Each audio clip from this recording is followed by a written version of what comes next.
آپ جہاں بھی زمین میں جائیں چاند آپ کے ساتھ، میں چلتا ہوں اور آسمان میرے ساتھ، سورج میرے ساتھ. اگر آسمان میں چلوں تو چاند اور سورج ستارے آسمان اوپر ہوتے ہوئے میرے ساتھ ہو سکتے ہیں.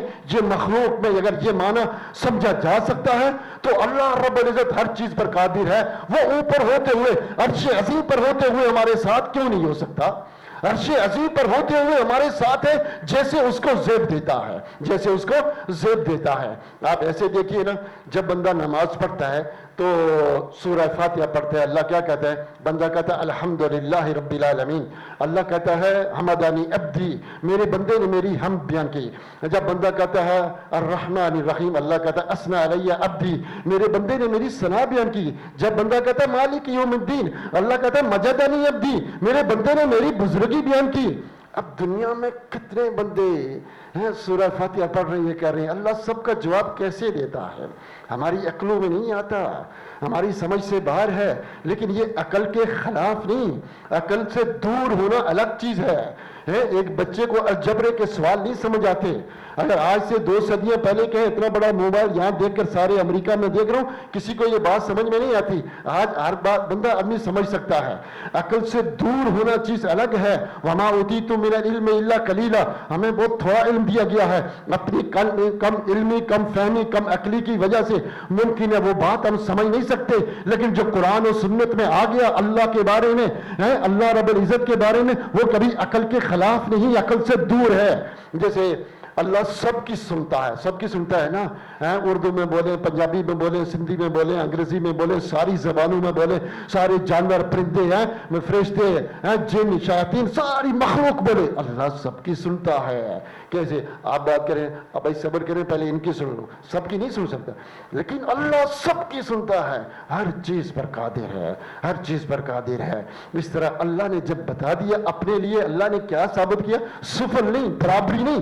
اللہ نے جو اپنے بارے میں بتایا وہ علو مطلق بتایا، علو مطلق بتایا.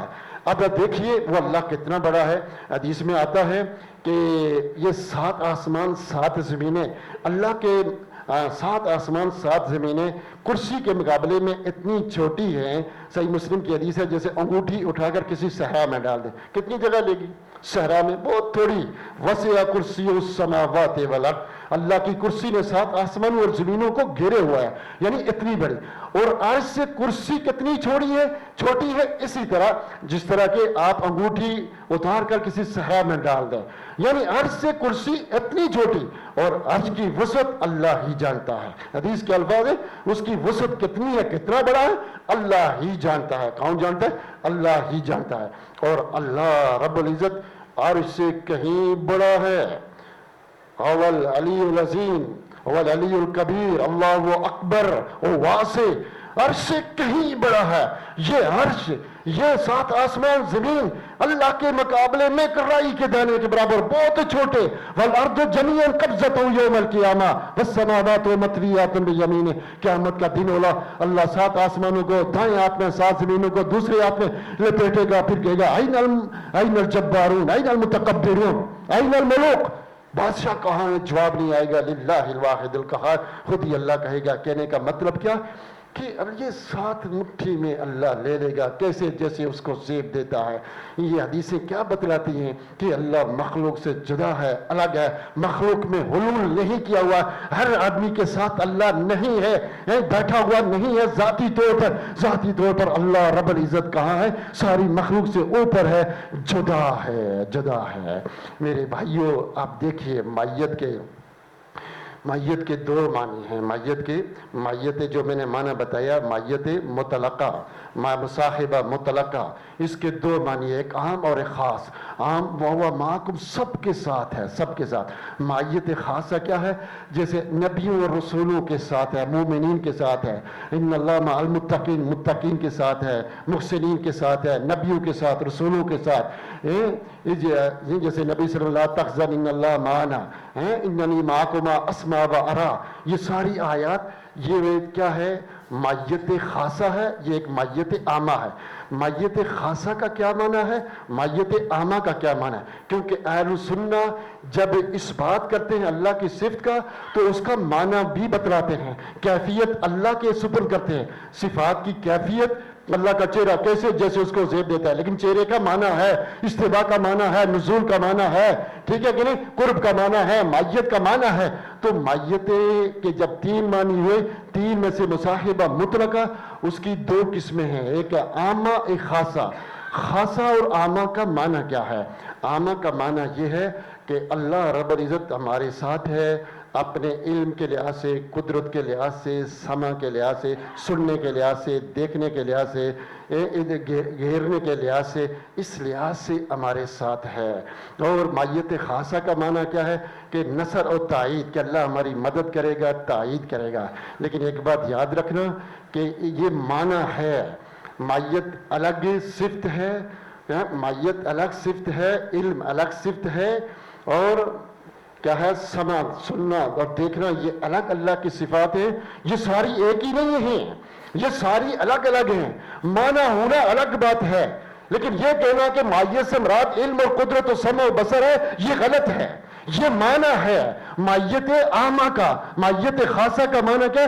التائید و نصر، کہ اللہ ہماری مدد کرے گا، ہماری نصرت کرے گا۔ دیکھیے نا، میں اس کی مثال دیتا ہوں۔ اہل سنہ والجماعہ، کبھی کبھی آپ سے ملاقات ہوتی ہے، سن لیں، مجھے آپ سے بہت زیادہ چلتی ہے۔ یہ موضوع نہ روز روز بیان ہوتے ہیں، نہ کہیں ہر جگہ سے ملتے ہیں۔ بیٹھے تھوڑی دیر سنیں، 5-10 منٹ اور میں اپنی بات ختم کرتا ہوں، پھر اس کے بعد۔ اور ہم سب کا عقیدہ ہے اللہ عرش پر مستوی ہے۔ استوا کا کیا معنی کرتے ہیں؟ علو۔ استوا کا کیا معنی ہے؟ علو، بلندی۔ علو بلندی، صحیح ہے، بلندی۔ اچھا، ایک اللہ رب العزت کی صفت ذاتیہ بھی علو ہے، هو العلی العظیم سبح اسم ربک الاعلی۔ استوا الگ صفت ہے، یہ صفت فعلیہ ہے۔ علو کون سی صفت ہے؟ علو صفت ذاتیہ ہے، یہ صفت فعلیہ ہے۔ یہ 2 الگ الگ ہیں، استوا الگ ہے، علو الگ ہے۔ استوا الگ ہے اور علو الگ ہے، 2 الگ الگ چیزیں ہیں۔ لیکن استوا کا جب ہم نے معنی کیا تو کیا کیا؟ علو کیا۔ استوا کا جب معنی کیا تو کیا کیا؟ علو۔ معنی علو کریں گے، لیکن علو جو وہ اللہ رب العزت کی صفت ذاتیہ وہ الگ ہے، یہ صفت فعلیہ یہ الگ ہے۔ اسی طرح جب مائیت عامہ کا معنی کریں گے، علم، قدرت، سمع، بصر، کہ اللہ ہمارے ساتھ ہے، علم کے لحاظ سے، قدرت کے لحاظ سے، سمع کے دیکھنے سننے کے لحاظ سے، اور گہرے کے لحاظ سے، تو میرے دوستو یہ معنی ہے۔ علم الگ صفت ہے، قدرت الگ صفت ہے، سمع، دیکھنا سننا یہ الگ، یہ ساری الگ صفت ہیں۔ اس طرح نصر اور تائید الگ صفت ہے، مائیت الگ صفت ہے۔ کیسے؟ جیسے اس کو زیب دیتا ہے۔ اہل سنہ صرف معنی کرتے ہیں، کیفیت کیا ہے؟ مجہول ہے۔ کیسے ہمارے ساتھ ہے؟ جیسے اس کو زیب دیتا ہے، جیسی اس کی شان کو زیب دیتا ہے۔ یہاں ایک اور بات بھی کہہ دوں، استواء علی العرش کے حوالے سے بہت سارے ساتھی پوچھتے ہیں، جناب اللہ اگر عرش پر مستوی ہے تو عرش بڑا کہ اللہ بڑا؟ تو آپ کہتے ہیں اللہ بڑا، تو پھر اللہ عرش پر مستوی ہے، آدھا عرش کے اوپر، آدھا عرش کے باہر، آدھا عرش کے اوپر، آدھا عرش سے باہر، یعنی اللہ بڑا ہے، عرش چھوٹا ہے، اللہ اس پر مستوی ہے، تو اگر بیٹھا ہوا تو سارا تو نہیں، تو یہ عیب ہے۔ جیسے بہت سارے لوگ میڈیا کے اوپر اس طرح کی باتیں کرتے ہیں، آپ نے پتہ ہے، سنتے ہیں۔ میں اس کا جواب دے دیتا ہوں۔ پہلی بات ہے بھائی، استوا کا معنی آپ کو صحیح طرح سمجھ نہیں آیا، میں سمجھا دیتا ہوں۔ استوا کے بھی عربی زبان میں کئی معنی ہیں۔ ایک معنی یہ ہوتا ہے کمال، کملا، مکمل ہونا، جیسے کہتے ہیں اذا استوت النبات، جب نبات مکمل ہو گئی۔ یوسف علیہ السلام کا قرآن میں آتا ہے بستوا، جب وہ مکمل ہوا تو بڑا ہوا۔ استوا کا معنی ہے کمولا، ایک معنی یہ ہے۔ استوات النبات، جب نبات وہ گھاس پھوس جو ہوتی ہے نکلتی ہے، مکمل ہو گئی، یہ معنی اللہ کے لیے نہیں کریں گے۔ اس طرح اذا استوت الماء والخشب، لکڑی اور پانی برابر ہو گئے، لکڑی پانی میں ڈالیں، پانی جو جو اوپر آئے گا لکڑی بھی اوپر آ جائے گی، یہ معنی تسویہ ہے، یہ معنی بھی اللہ کے لیے نہیں ہے۔ استوا علی الجودی، جودی پہاڑ پر کھڑی، استوا علی ظہر الدابہ، جانور کی پیٹھ پر چڑھ کے بیٹھ جانا، چمٹ جانا، یہ معنی بھی اللہ کے لیے نہیں ہے، یہ معنی بھی نہیں ہے۔ پھر کون سا معنی ہے؟ ابن ماجہ کی صحیح حدیث ہے، اللہ کے رسول صلی اللہ علیہ وسلم نے فرمایا، البانی صاحب اس حدیث کو صحیح کہا، اذا استوات الشمس علی راسک، جب سورج تیرے سر پر مستوی ہو جائے، زور کی نماز نہ پڑھ. آپ کو پتا اوقات تو نہیں، سورج طلوع ہو رہا غروب ہو رہا، جب سر پہ ہو تو نماز نہیں پڑھی جاتی. فرمایا جب سورج اذا استوات الشمس علی راسک، جب سورج تیرے سر پر مستوی ہو جائے. یہ معنی کیا ہے کہ سر پر بلند ہوا لیکن سورج سر سے جدا ہے. سورج سر سے جدا ہے، الگ ہے، جڑا ہوا نہیں. اہل السنہ کا یہی عقیدہ ہے کہ اللہ ان اللہ فوق العرش، صحیح بخاری کی حدیث کہ اللہ عرش کے اوپر ہے. فوقیت جیسے یہ چھت میرے اوپر ہے، جڑی ہوئی نہیں ہے. اللہ عرش کے اوپر ہے. اللہ رب العزت عزت مخلوق سے بائن ہے. بائن سمجھتے الگ، بینونہ کا معنی کیا؟ فوقیت سے لیا گیا ہے. فوقیت سے، فوقیت کا معنی بینونہ ہے کہ اللہ اور مخلوق جدا ہیں، الگ الگ ہیں. اللہ جڑا ہوا عرش پر نہیں، لیٹا ہوا بیٹھا ہوا نہیں، عرش کے اوپر ہے، جیسے اس ذات با کمال کو زیب دیتا ہے، مخلوق کی طرح نہیں. پر یہ معنی ہی بیکار ہے کہ اللہ آدھا عرش پر ہے آدھا نیچے ہے. استوا کی تو کیفیت ہم بیان ہی نہیں کرتے. الکیف مجہول ہے، عرش کے اوپر ہے جیسے اس کو زیب دیتا ہے. لیکن استوا کا جو معنی ہے وہ کیا ہے؟ استوا علو. آپ ایک اور بات بھی یہاں سے ذہن رکھ لیں، اگرچہ آپ تھک گئے ہوں گے، میں بھی تھک رہا ہوں، لیکن بات سن لیں. اول اول اول آخر اول ظاہر اول باطن. باطن کا بہت سارے لوگ معنی یہ کرتے ہیں کہ باطنیت کیا ہے؟ اللہ ہر مخلوق کے اندر ہے. باطن باطن باطن جانتے ہیں، بڑا تماشا ہے باطن کا. اس کا معنی صحیح مسلم کی حدیث اللہ کے رسول نے خود بیان کیا، اول اول لیس قبلہ شیء، آخر لیس بعدہ شیء، ظاہر لیس فوقہ شیء، باطن لیس دونہ شیء. کیا معنی؟ اول اول، اول کا معنی کیا؟ لیس قبلہ شیء، اللہ سے پہلے کچھ نہ تھا، اللہ ہمیشہ ہمیشہ سے. بل آخر لیس بعدہ شیء، اللہ کے بعد کچھ نہیں تھا، اللہ ہمیشہ ہمیشہ رہے گا. جنت اور جہنم بھی تحت مشیت اللہ ہے، خود ہمیشہ ہمیشگی نہیں ہے. جب تک اللہ چاہے گا رہے گی، جب نہیں چاہے گا اللہ اللہ. کب تک اس کا دوام ہے؟ اللہ کو پتہ. لیکن اس کا دوام اللہ کے دوام کی طرح نہیں ہے. جنت اور جہنم کا دوام بھی اللہ کے دوام کی نہیں ہے. ایک تو اللہ کی مشیت کے تحت ہے، خود بخود اس کا دوام نہیں ہے. اول اول اول آخر ظاہر لیس فوقہ شیء، اللہ کے اوپر کچھ نہیں ہے کہ پکڑ کے کھڑا ہو، ایسا کچھ نہیں. اللہ کے اوپر کچھ نہیں ہے. باطن لیس دونہ شیء. لیس دونہ شیء کا معنی کیا ہے؟ بہت سے کہتے ہیں اللہ کے سوا کچھ نہیں، سب مخلوق اللہ ہے. ایسا نہیں ہے. باطن کا معنی اور لیس دونہ کو شیء نہ معنی ہے کہ اللہ مخلوق سے جڑا ہوا نہیں، مخلوق الگ ہے اور خالق الگ ہے. اس کے نیچے کچھ نہیں، اس کے نیچے کچھ نہیں. لیس دونہ ہو. آپ کہیں گے نیچے زمین اور مخلوق تو ہے، لیکن یہ ساری مخلوق عبداللہ بن عباس کی روایت کے مطابق ایک رائی کے دانے کے برابر ہے. یعنی بہت چھوٹی ہے. آپ اس کو بھی چھوڑیں. لیسا باطن کا ترجمہ ایسے کرتے ہیں نا، آسانی سے سمجھ آئے گا. ایک تو استوا کے مطابق، ایک فوقیت کے مطابق، ایک بینونہ کے مطابق، لیسا دونہ کے مطابق ہے کہ مخلوق جدا ہے. اور ذرا جب یہ عرش نہیں تھا، سنیے گا بھی کیا کہنے لگا ہوں. جب یہ عرش نہیں تھا پھر اللہ نے پیدا کیا. اور زمین آسمان بعد میں پیدا ہوئے نا، عرش پہلے تھا. عرش کو بھی اللہ نے پیدا کیا. کان اللہ ولا شیء، اللہ تھا کچھ نہ تھا. یہ چار صفات اس وقت بھی اللہ کی تھی. اول آخر ظاہر باطن اس وقت بھی اللہ کی تھی. اب چھوڑیے مخلوق نہیں ہے، عرش نہیں ہے. اب ذرا ترجمہ کریں. اول اول لیس قبلہ شیء، آخر لیس بعدہ شیء، ظاہر لیس فوقہ شیء، باطن لیس دونہ شیء، لیس تحتہ شیء. پھر اللہ نے مخلوق کو پیدا کیا، نیچے رکھا. بہت چھوٹی ہے، معمولی ہے. میں نے پہلے بتایا کہ وہ ترجمہ وہ کریں گے باقی آیات اور حدیث کے مطابق ہو، باقی آیات اور حدیث کے مطابق ہو، آپس میں ٹکرا نہ رہا ہو. یہ معنی لیس دونہ شیء کہ اللہ یہ فوقیت کے مطابق ہے، بینونہ کے مطابق ہے، استوا کے مطابق ہے. ساری آیات ایک دوسرے کی تائید کرتی ہیں، ایک دوسرے کی تصدیق کرتی ہیں.